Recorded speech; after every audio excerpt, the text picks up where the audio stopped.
Well, good afternoon, everyone. I'm Congressman Kevin Brady. I want to welcome you today. I appreciate Sheriff Gage hosting this conference today and his leadership in law enforcement, as well as three of our key constables, Constable Chumley, Constable Gable, and Constable DeForest. The reason I'm here today is that on February 27th, funding for the Department of Homeland Security will run out. There's absolutely no need for that to happen. The House has acted more than a month ago to fully fund the Department of Homeland Security, Customs and Border Patrol, as well as ICE, key parts of our national security. And for a month, that bill has sat in the Senate. Our legislation goes further than merely funding the Department of Homeland Security. It is important, too, that we shut off the encouragement for others to come through the back door of illegal immigration. And so included in our bill is a provision that stops the President's executive order on immigration from this past November that provides work visas and other avenues for about 5 million people here in the country illegally, as well as freezes his 2012 executive order that has encouraged literally hundreds of thousands of unaccompanied young children to travel on dangerous trips to the Texas border in hopes of securing a permit that doesn't exist. And so we've taken the steps of not merely funding Homeland Security, but also helping restore the checks and balances of the Constitution. The President wants to address the immigration issue, which he should. The constitutional way is to come to Congress. No president, including this one, has the right to make up laws if they choose, or to choose to ignore others they don't like. And so the Senate has 5 times tried to begin debate on this measure over the past month. 5 times the Republican majority has been blocked from even starting the debate. They have another opportunity to do that. They go back to work Monday. They have the whole week to take up this bill. I'm hopeful that Senate Democrats will stop playing politics with Homeland Security, allow this measure to be debated. They may or may not agree with the House. That's fine. That's a constitutional right. But they have a responsibility to act, to deliver some bill out of the Senate that the House can take up. And I'm hopeful if they pass a measure, we'll be able to find common ground and get it to the President. And so my whole point today is to say, look, quit playing politics with Homeland Security. It's too important. And our local law enforcement agencies are impacted by Homeland Security. Big time. Big time. And so it's important for lots of reasons. Because law enforcement really is a cooperative team effort. And these 4 law enforcement leaders have made that a key part of their leadership. And that's why we're frankly safer in Montgomery County. And so with that, I'd like to stop. Sheriff, any of our leaders want to make a comment at this point, or we can take questions from the press? That should be fine, Robert. Well, we've had a chance, all of us have had a chance to talk about the impact of Homeland Security, the impact of law enforcement challenges that spread from Houston to our region.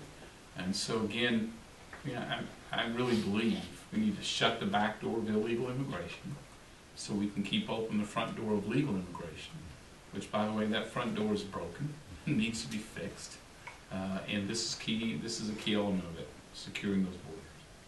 So let me stop and take some questions, thoughts.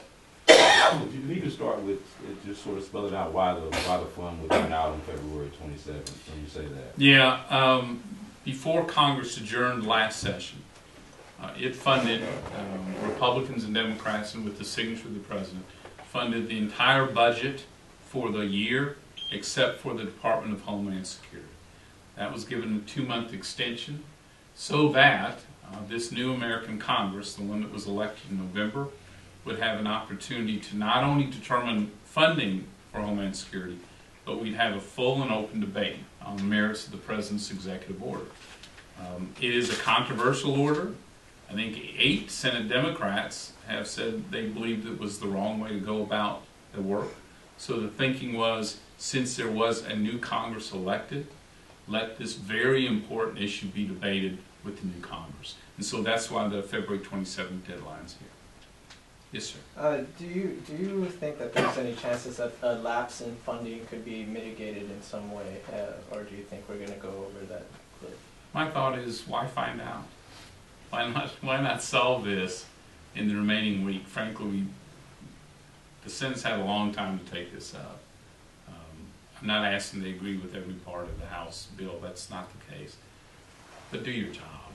You know, begin debate, amend it if you wish, pass whatever the Senate believes is the right thing out, and then we can take it from there. I just don't see a need for the funding to lapse. If nothing comes as far as the extension next week, how will it affect local law enforcement? Great question. What we do know from the partial shutdown more than a year ago is that nearly 90% of the employees at Homeland Security are essential workers. They'll stay on the job, but they won't be getting paid. And the 10% that's not getting done is a concern for me. And my worry also is that because it's a border state, you know, all of our law enforcement, as we draw troops and as we draw agencies to the border, it also puts a strain on our local law enforcement. I think it's really critical that we keep every element in security in place. So, yes, sir. I'm sorry. Well, you know, for this bill, one of the big sticking points is, you know, the immigration that is worked into the bill. Considering Judge Andrew Hannon's recent rulings on immigration, is there any chance that you guys remove those sections, or, you know, find some way, some middle ground? You know, I think that one, I really applaud the judge for both the ruling, which was right, and the very meticulous way that he lined out that argument, especially from a procedural standpoint. And again, at the end of the day, and I believe our immigration system is broken, but our Constitution isn't. The President needs, if he wants changes, to come to Congress, and we'll try to find a solution we think is right for the country. And so that court ruling, a judge's ruling, may buy a way for us to have and set up another full debate. But the worry is the same thing will happen. Yeah. Again, I don't know what the Senate will do, but stop ducking the debate on the President's immigration. I mean, stand where you stand and let this thing go forward. If it does continue on, the Homeland Security does shut down next week, as far as local law enforcement, what about grants? Will they be just basically on hold? And I mean, how's it going to affect like Sheriff Gage here, and I mean with deputies out here with some of the programs he's got going, the drug enforcement, the DWI task force, juggling with the lake patrol, such as that. No, I don't know the answer. Any thoughts?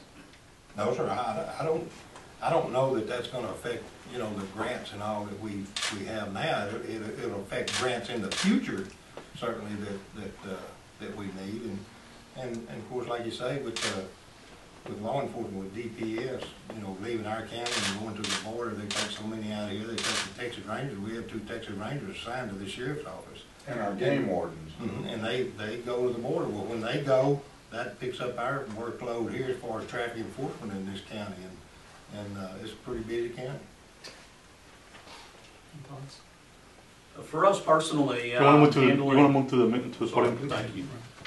For us personally, handling internet crimes against children, we rely on Homeland Security to come out with us on our search warrants. They have the capabilities and the funding that provide the forensics of the computers that we confiscate. Also, when we talk about human trafficking and working illegal massage parlors, they have the ability to bring about translators for Chinese nationals, people that are working in the massage parlors that we don't have ability to communicate with, and then federally through seizing different assets, buildings, things like that we can't do on a state level. They have the opportunity to do through the federal level. So it's going to affect us pretty huge on a local level. Thank you. Yeah, I'm sorry. Could you identify yourself? I don't know your name and title. I'm Constable Ryan Gable. Okay, thank you. if this bill is passed, obviously, the concern is that there will be no funding come this deadline, but what would the bill do? Would there be a funding increase, or, is there anything of that nature? Yeah, the original funding bill, I think, is a very strong one, both for Customs, Border Patrol, and ICE.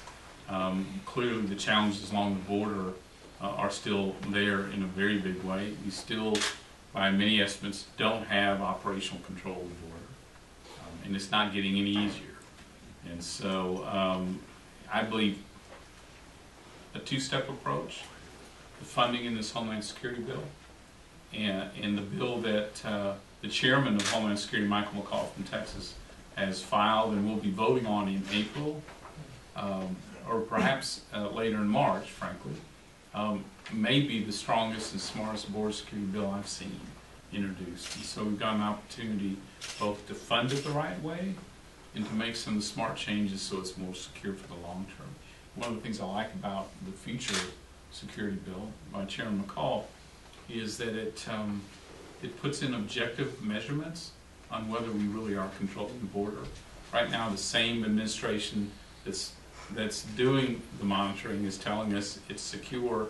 I think the American public, certainly I would feel more comfortable if there was an independent, objective assessment if they're getting the job done or not. Does it seem like, or it seems apparent that the kind of the gridlock issue for you guys is the immigration issue and the border? From at least from your conversations with colleagues and from within these senators, is that where's sort of the common ground? What is it that they want from you guys? It's clear what you want from them. Yeah. My honest assessment is I think too many people in the Senate are afraid to take a vote or to defend the president's immigration action, and they're using this as an excuse to block all of the funding, which I think is a mistake. Again, the Senate does not have to agree with what the House has done, but they can't duck the issue. And obviously, Republicans want to have a debate and votes on this bill. And I think it's best for the American people that go ahead right now. Carson, we've got right now DPS, probably almost a third of the troopers out of the county every week are gone down the border. Border Patrol down there, how's it going to cut them back? Is it going to require more troopers down there to replace them while they're gone? Well, if it lapses, if the funding lapses here at the end of next week, is that the question? Right. I don't know the exact impact. My point is, why find out? Let's encourage the Senate. Let's urge them to act. Let's find that way forward. Let's get that president signed up. We've got a full week to do it. There's no reason this can't be done. Anything else? Thank you all very much. And again, I'll tell you, we're really fortunate in Montgomery County. We've got experienced, proven law enforcement leaders who collaborate with each other. They keep me so well informed about the challenges they've got and how they work with the federal and state agencies. So again, I'm really fortunate to be standing here with some real law enforcement leaders. So thank you all very much. Thank you. Appreciate it. Thank you, guys. Thank you all. Thank you. I appreciate it. Thank you, Congressman. Thank you, sir.